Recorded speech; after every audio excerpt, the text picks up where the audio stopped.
আপনি যখন বুঝতে পেরে গেছেন যে এটি একেবারে দীঘার কাছেই, তবে চলুন এবার আপনাকে বলি যে এই কানাইচট্টা সি বিচ আমি কিভাবে এলাম। এই হচ্ছে কাঁথি রূপশ্রী বাইপাস। তো এখান থেকে যে রাস্তা সোজা যাচ্ছে আমাদের কিন্তু সেই রাস্তায় যেতে হবে। রূপশ্রী বাইপাস থেকে ডান দিকে সোজা চলে যাচ্ছে দীঘা, রাস্তা পিছন দিক থেকে আসছে হচ্ছে কলকাতা থেকে। অর্থাৎ আপনারা যারা কলকাতা থেকে বাসে আসবেন আপনাকে সে নামতে হবে এই রূপশ্রী বাইপাস, এবং আপনারা যারা ট্রেনে আসবেন বাই ট্রেন আপনারা কাঁথি স্টেশন নামুন এবং কাঁথি স্টেশন থেকে 10 টাকা টোটো ভাড়াতে চলে আসুন রূপশ্রী বাইপাস। এবং এখান থেকে যদি আপনারা দুজন হন সেক্ষেত্রে কিন্তু আমি বলবো যে আপনার শেয়ারে যাওয়াটা শ্রেয়। এখান থেকে আপনি মিনিট 5 মতো হেঁটে গেলে দৌলতপুরের জন্য আপনি কিন্তু শেয়ার গাড়ি পেয়ে যাবেন। দৌলতপুর পর্যন্ত এখান থেকে শেয়ারে ভাড়া হচ্ছে 25 টাকা। আমরা যেহেতু 3 জন আছি সেক্ষেত্রে কিন্তু আমরা সরাসরি এই রূপশ্রী বাইপাস থেকে গাড়ি রিজার্ভ করে নিয়েছি। রূপশ্রী বাইপাস থেকে ক্যাম্প পর্যন্ত গাড়ি রিজার্ভ হচ্ছে 400 টাকা। এই হচ্ছে দেখুন ক্যাম্প থেকে চলে এসছে অটো।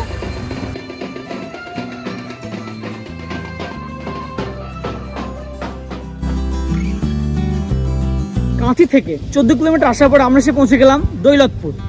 আপনারা যারা কাঁথি থেকে শেয়ারে আসবেন এই পর্যন্ত কিন্তু আপনাকে শেয়ার গাড়ি এসে পৌঁছে দেবে। এরপর কিন্তু 3.5 থেকে 4 কিলোমিটার ক্যাম্প পর্যন্ত সেটা কিন্তু রিজার্ভ করে যেতে হবে। তো এই পর্যন্ত কিন্তু 25 টাকা শেয়ারে আসতে পারেন, এবং এখান থেকে রিজার্ভে হচ্ছে ক্যাম্প পর্যন্ত ভাড়া 150 টাকা। সেক্ষেত্রে অটো রিজার্ভ করতে পারেন বা টোটো রিজার্ভ করতে পারেন। আমি অটো নম্বর দিয়ে রাখবো, কোনো অসুবিধা নেই।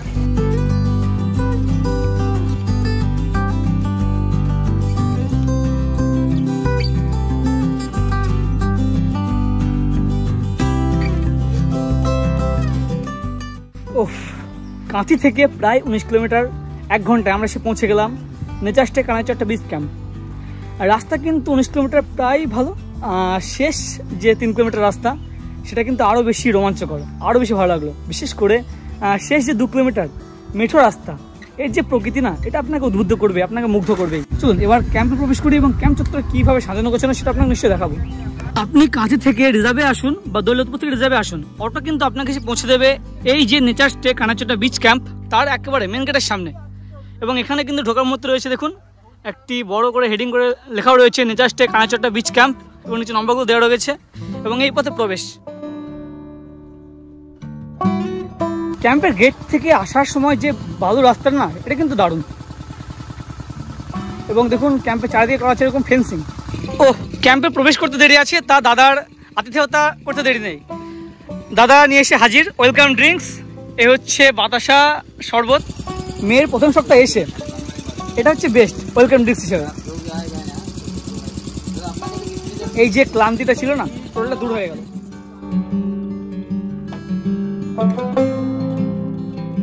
নেচারস্টের যে কোনো ক্যাম্প এসে কিন্তু সত্যি আমি মুগ্ধ হই, কারণ এখানে কিন্তু টোটালটাই নেচার, মানে টোটালটাই নেচার। দেখুন বর্তমানে আমি বসে রয়েছি একটি হ্যামকের উপরে এবং পিছনে রয়েছে বসার বন্দোবস্ত, এবং এখান থেকে আমার সামনের দিকে রয়েছে টেন্টগুলি। এবার চলুন আপনাকে আমি টেন্টগুলি দেখাই এবং কেন নেচার বলছি। এই দেখুন হ্যামক তো কাছে বাঁধা রয়েছেই, এবং আমি হেঁটে চলেছি। এনারা লোকাল বলেন এগুলোকে সোনাঝুরি গাছ, অ্যাকচুয়ালি মেহগনি গাছ, এবং তার নিচে রয়েছে এখানে টেন্টের বন্দোবস্ত। সোনাঝুরি গাছ বা মেহগনি গাছের ছায়ায় এখানে কিন্তু এরকম টোটাল 6টি টেন্ট করা রয়েছে, সবগুলো কিন্তু ফ্যামিলি টেন্ট। চলুন আপনাকে দেখাই আমি কোন টেন্টে রয়েছি, তাহলে একটা টেন্ট দেখালে আপনি সব টেন্ট বুঝতে পারবেন। এ পাশের এই যে ফ্যামিলি টেন্ট এটি কিন্তু আমার বন্দোবস্ত হয়েছে। টেন্ট প্রতিটা টেন্টই কিন্তু রাখা রয়েছে একটি বেসের উপরে, কংক্রিট বেস তার উপরে, এবং উপরে রয়েছে ছাউনি, নিচে রয়েছে হোগল পাতা এবং তার উপরে খড়, এবং তার উপরে নেট দেওয়া রয়েছে, এবং তার নিচে রয়েছে টেন্ট। অর্থাৎ টেন্ট কিন্তু সরাসরি রোদ লাগবে না। এই হচ্ছে টেন্টে প্রবেশ করছি, ফ্যামিলি টেন্ট। এই পাশে একটি গেট, সামনের দিকে রয়েছে এই টেন্টগুলি কিন্তু একটা মাধুর্য, টেন্টগুলো 3 দিকে খোলা যায়। এই দেখুন এ পাশে রয়েছে উইন্ডো, নেট রয়েছে, চিন্তার কোনো কারণ নেই। এবং টেন্টে প্রবেশ করার পর এই হচ্ছে টেন্টের ভিতরে রাখা রয়েছে একটি বড় খাট, যেখানে কিন্তু আপনারা কাপল সহ একটা বাচ্চা কিন্তু 3 জন ভালোভাবে থাকতে পারবেন। এবং দেখুন সুন্দর করে পরিষ্কার পরিচ্ছন্ন বালিশ কভারের বন্দোবস্ত, নিচে রয়েছে কার্পেট পাতা, এ পাশে রাখা রয়েছে টি টেবিল, যার উপরে রাখা রয়েছে এ দেখুন কিটসগুলি। আচ্ছা এর মধ্যে কি রাখা রয়েছে, কলগেট, ব্রাশ, শ্যাম্পু, সাবান ইত্যাদি।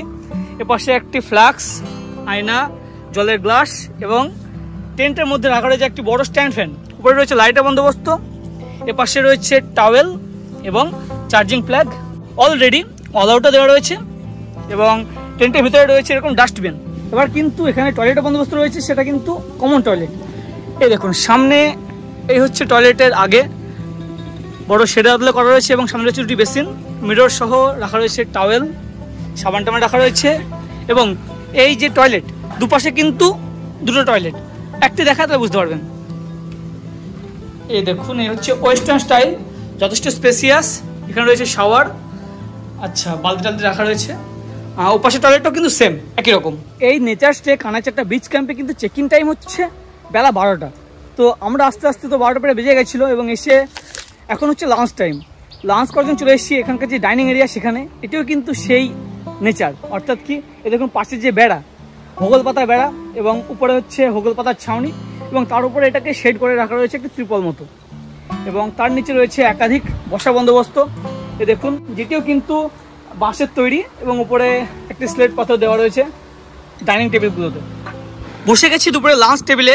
আজকে দুপুরে খাবারে রয়েছে ভাত, আলু ভাজা, উচ্ছে ভাজা, হচ্ছে তেলাপিয়া মাছ ভাজা। তার তেলাপিয়াটা কি নিজের পুকুরের, মানে এখানকার পুকুরেরই? আচ্ছা, সাথে রয়েছে ডাল, আলু পটলের তরকারি, এটা ভেটকি, এটাও আপনাদের নিজের ইয়ের? আচ্ছা, বাইরে থেকে নিয়ে আসা। আচ্ছা, তার সাথে রয়েছে আম চাটনি, লেবু আর ঘি, বাড়ির ঘি।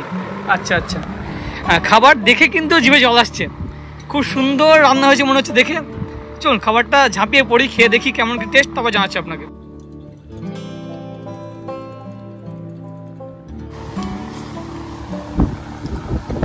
নর্মালি কিন্তু আমি খাবারের রিভিউ দিই না, তবে এই ক্যাম্পে এসে খাবার দেখে তো ভালো লাগছিল, খেয়ে কিন্তু দারুণ, মানে সত্যি ভালো রান্না করে। যেহেতু জার্নি করা শরীর, দুপুরে খাওয়া দাওয়ার পর কিন্তু ভালো ঘুম হয়েছে, চোখ মুখ থেকে বুঝতেই পারছেন। এখন 5টা বাজে, আমরা আবারও ক্যাম্প চত্বর থেকে বার হয়ে যাচ্ছি। আমরা এখন চলেছি সাইট সিন করতে। সকালে যে অটোতে এসেছিলাম সেই অটোটাকে বলে রেখেছিলাম সাইট সিনের জন্য, অটো দাদা চলে এসছে।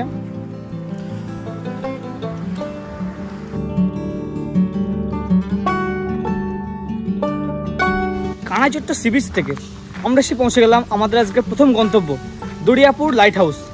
দরিয়াপুর আসার জন্য কিন্তু আমাদের আবার ফের দৌলতপুর হয়ে ব্যাক আসতে হলো এবং যেহেতু লাইট হাউসটা হচ্ছে বৈকাল 3:30 থেকে 5:30 খোলা থাকে, সেই কারণে কিন্তু আমরা 5টার সময় রওনা দিয়ে ফার্স্ট চলে এলাম দরিয়াপুর লাইট হাউস।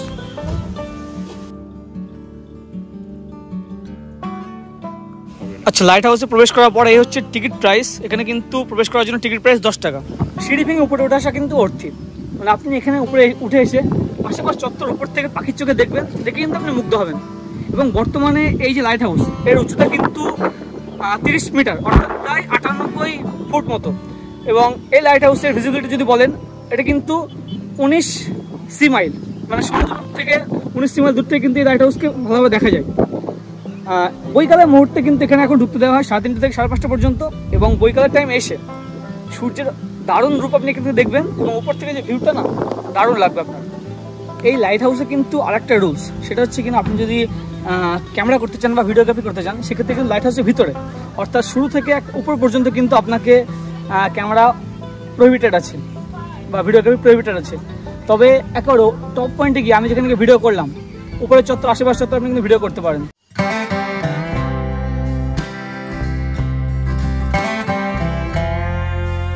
বিভিন্ন মাছ ধরার ট্রলার, জেলে ভাইতে জাল গোছানো, জেটি ইত্যাদি থেকে বুঝতেই পারছেন বর্তমানে আমি চলে এসেছি একটি বন্দরে। এটি পেটুয়াঘাট মৎস্য বন্দর, ভারতের অন্যতম মৎস্য বন্দরগুলির মধ্যে একটি। এই রসুলপুর নদীর মোহনায় বঙ্গোপসাগরের তীরে 2010 সালে তৎকালীন রাজ্যপাল M.K. নারায়ণন কিন্তু এই যে পেটুয়াঘাট মৎস্য বন্দর, এটির উদ্বোধন করেন। মানে এখানে কিন্তু বিস্তীর্ণ এরিয়া জুড়ে আপনি এসে দেখতে পাবেন একাধিক মৎস্য ট্রলার, যারা মাছ ধরতে যায় সমুদ্রে, সেগুলো সব রাখা রয়েছে, একাধিক জেটি। পরপর প্রথমে আমরা চলে গেছিলাম, পিছন দিকে রয়েছে একটি এখানকার লোকাল যে ফেরিঘাট, তারপরে একাধিক জেটি রয়েছে। এখানে কিন্তু এই পেটুয়াঘাট মৎস্য বন্দরের আন্ডারে বর্তমানে কিন্তু নথিভুক্ত ট্রলার রয়েছে প্রায় 400টি এবং অনথিভুক্ত ট্রলার রয়েছে প্রায় 200টি। প্রায় 12 হেক্টর জায়গা জুড়ে অবস্থিত হওয়ায় এই মৎস্য বন্দরে কিন্তু বরফ কল, হিমঘর, জাল বুনন কেন্দ্র বা ট্রলারের তেল বিক্রয় কেন্দ্র এগুলো তো থাকবেই। তো এই সমস্ত জিনিস দেখতে দেখতে কিন্তু আপনার এখানে প্রায় ঘন্টা পেরিয়ে যাবে। আমরা চলে এসেছি একেবারে পরন্ত বিকালের সন্ধ্যা নাগাদ। এখন তো সূর্যাস্ত হয়ে গেছে, তবুও কিন্তু এই চত্বরে এসে ভালো লাগছে, কারণ সমুদ্র তীরবর্তী হওয়ায় দারুণ হাওয়া দিচ্ছে। এই দেখুন, এরকম বন্দর আসলে কিন্তু আপনার চোখে পড়বে এরকম বিভিন্ন তেল নিয়ে যাওয়ার যে জায়গা, বড় বড় জার। পেটুয়াঘাট মৎস্য বন্দর থেকে ফেরার সময় কিন্তু আমরা লাইট হাউসের লাইটটাও দেখতে পাচ্ছি। এটা কিন্তু আমাদের বাড়তি পাওনা, মানে ভাগ্য সুপ্রসন্ন বলতে পারেন। যেহেতু পেটুয়াঘাট মৎস্য বন্দরে এসে আমাদের অনেকটা দেরি হয়ে গেছে এবং সন্ধ্যা তো হয়ে গেছে, তাই লাইট হাউসের লাইটটা কিন্তু জ্বলে গেছে। কি নাম তোমার? এটা তোমার ভাই? আচ্ছা, এই দেখুন আমরা চলে এসেছি আমাদের তৃতীয় গন্তব্য কপালকুণ্ডলা মন্দির দেখতে, এবং শুরুতেই কিন্তু রয়েছে সাহিত্য সম্রাট বঙ্কিমচন্দ্র চট্টোপাধ্যায়ের আবক্ষ মূর্তি। অ্যাকচুয়ালি এই জায়গাটা একটু জমজমাট বেশ। এটা হচ্ছে দরিয়াপুর হাট মতো বসে, এবং তার পিছনে রয়েছে একটি শিব মন্দির, 8 চালা শিব মন্দির।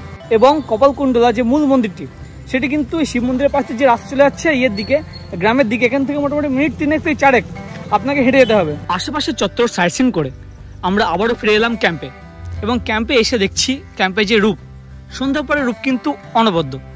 এই দেখুন প্রবেশ করার মুহূর্তে রয়েছে যে ডাইনিং এরিয়া, সেই ডাইনিং এরিয়া কিন্তু সুন্দর লাইটিং করে দারুণ লাগছে। চারিপাশে অন্ধকারের মধ্যে কিন্তু দারুণ। এপাশে টেন্টগুলো কিন্তু ভেতরে লাইট জ্বললে কিন্তু দারুণ লাগছে। দুপুরের তুলনায় কিন্তু এখন ওয়েদার অনেকটাই মনোরম, খুব সুন্দর হাওয়া দিচ্ছে। এবং এই পাশে দেখুন সন্ধ্যার পরে লাইট জ্বালিয়ে দিয়েছে, খুব সুন্দর লাগছে কিন্তু সন্ধ্যার পরে।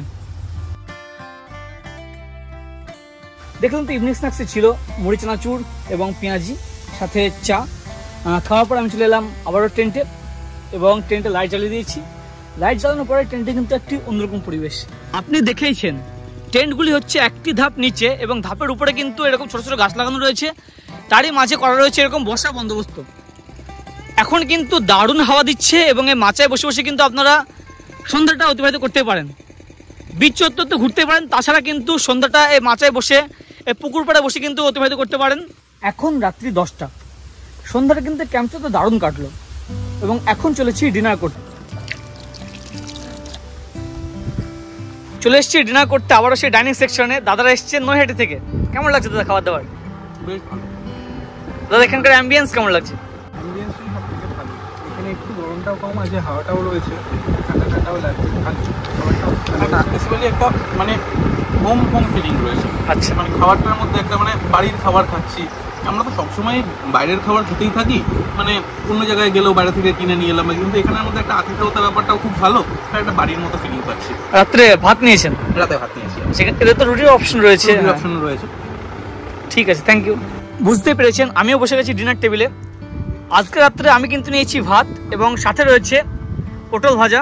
পটলটা ডিজাইন করে দিয়েছে, স্যালাড রয়েছে, শসা বা গাজর, এদিকে ডাল, মুসুর ডাল, এবং আলু ঝিঙের তরকারি, এবং সাথে চিকেন কষা। আপনারা চাইলে কিন্তু ভাতের পরিবর্তে রুটিটাও নিতে পারেন, সেটা কিন্তু দাদাদের আগে জানিয়ে দেবেন দুপুরে এসে।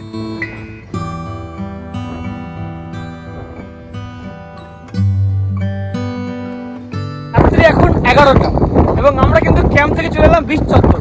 এখানে এসে আমরা অভিভূত, মানে এখানে না আসলে আমরা বুঝতে পারতাম না যে এত সুন্দর প্রকৃতি হতে পারে। বিস্তীর্ণ বিচ, শুধু আমরা 5 জন দাঁড়িয়ে। কেমন এক্সপিরিয়েন্স হলো?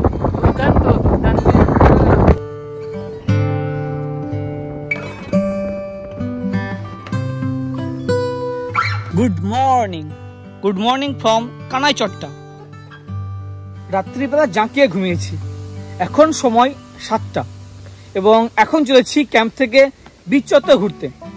কারণ রাত্রে তো গেছিলাম বিচ চত্বর, কিন্তু তখন তো ভালো দেখাতে পারিনি, সেই কারণে কিন্তু এখন সকালবেলা একটু ডিটেলসে আপনাকে দেখাবো যে বিচের জলটা কত দূর আসে, আপনি স্নান করতে পারবেন কিনা, বা বিচ চত্বরে কেমন কি পরিবেশ। চলুন।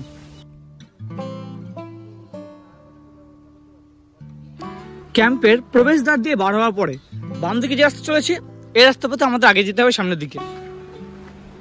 দৌলতপুরের পর থেকে একেবারে বিচ পর্যন্ত কিন্তু এই চত্বরে এরকম রয়েছে প্রচুর ভেড়ি। তো সি বিচ যাওয়ার সময় একটা ভেড়ির কাছে আমি চলে এলাম। অ্যাকচুয়ালি এই ভেড়িটা হচ্ছে আমাদের এই ক্যাম্প কেয়ারটেকার তেনারি ভেড়ি, এবং এখানে যে ভেনামি পদ্ধতিতে চাষ হচ্ছে চিংড়ি চাষ, সেটা দেখানোর জন্য এলাম। এই দেখুন ফ্যান ঘুরছে। অ্যাকচুয়ালি জলের ভিতরে অক্সিজেনটাকে সাপ্লাই করার জন্য এই ফ্যানগুলোকে ঘোরানো হচ্ছে, সেটা একটু দেখাই। এটা না ঘুরলে কিন্তু চিংড়িগুলো উপর থেকে ভেসে উঠবে।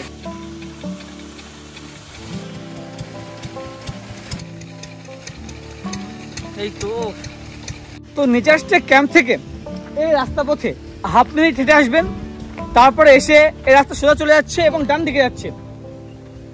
ডান দিকে যে রাস্তা, তারপর এই রাস্তা পথে যেতে হবে। এখান থেকে মোটামুটি 1 মিনিট গেলে হচ্ছে সি বিচ। দাদু মাছ ধরে নিয়ে আসছে সমুদ্র থেকে। আচ্ছা, চুনা মাছ, হ্যাঁ গোড়া চুমুর। এই রাস্তা দিয়ে কালকে যখন হেঁটে যাচ্ছিলাম রাত্রিবেলা, অপূর্ব লাগছিল এবং সকালে এসে দেখে কিন্তু অভিভূত আমি। এই দেখুন, এখানে রয়েছে বিস্তীর্ণ ভেড়ি মতো পুকুর মতো এবং দেখে কিন্তু দারুণ লাগছে, কারণ এপাশে রয়েছে ঝাউবন আর তার এক পাশে হচ্ছে নারকেলের শাড়ি। এক আলাদাই পরিবেশ, মানে সকালেও যাচ্ছি, দারুণ হাওয়া দিচ্ছে, প্রচুর হাওয়া দিচ্ছে এবং সকাল 7টার সময় দেখুন মানে একেবারে মৃদু ওয়েদার, পিছন দিকে সব ঝাউবন, হেঁটে যাওয়ার রাস্তাটা দারুণ। নিচে রয়েছে দেখুন সেই যে সমুদ্র তীরবর্তী ছোট ছোট গাছপালা, লতাপাতাগুলো সেগুলি। আচ্ছা, এপাশে রয়েছে ম্যানগ্রোভ।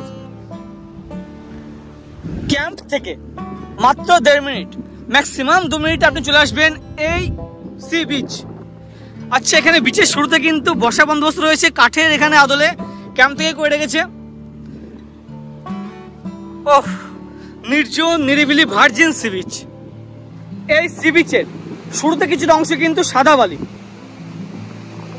কিছুটা অংশ সাদা বালি এবং সকালে এখন জোয়ারের মুহূর্ত, তো জল অনেকটা সামনে চলে এসছে। চলুন আগে সমুদ্রের কাছে গিয়ে সেটা আপনাকে দেখাই।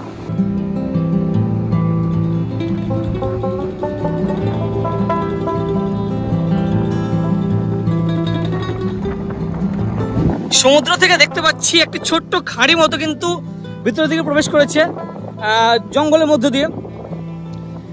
যখন জোয়ারের সময় তখন কিন্তু এই খাঁড়ি দিয়ে ছোট ছোট নৌকা নিয়ে ঢুকতে ভালো লাগবে বেশ।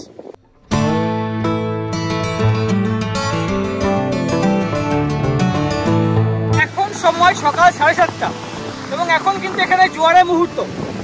এখন প্রচুর জল আসছে এবং জল কিন্তু একেবারে কিনারে চলে এসছে। এই দেখুন, সংকীর্ণ হয়ে যাচ্ছে। আপনারা চাইলে কিন্তু সকালের এই মুহূর্তটাতে এখানে এসে স্নান করতে পারেন। আমি যেখানে দাঁড়িয়ে রয়েছি পায়ের নিচে কিন্তু বালি রয়েছে। আমি আবারও বলছি, আমি দাঁড়িয়ে রয়েছি যে পথে আমরা আসলাম সেই পথ থেকে আসার পরে কিছুটা বাঁ হাতে, মানে আপনি বাঁ হাতে হাফ মিনিট মতো এটা আসবেন, এসে কিন্তু আপনি এরকম পরিবেশ পাবেন।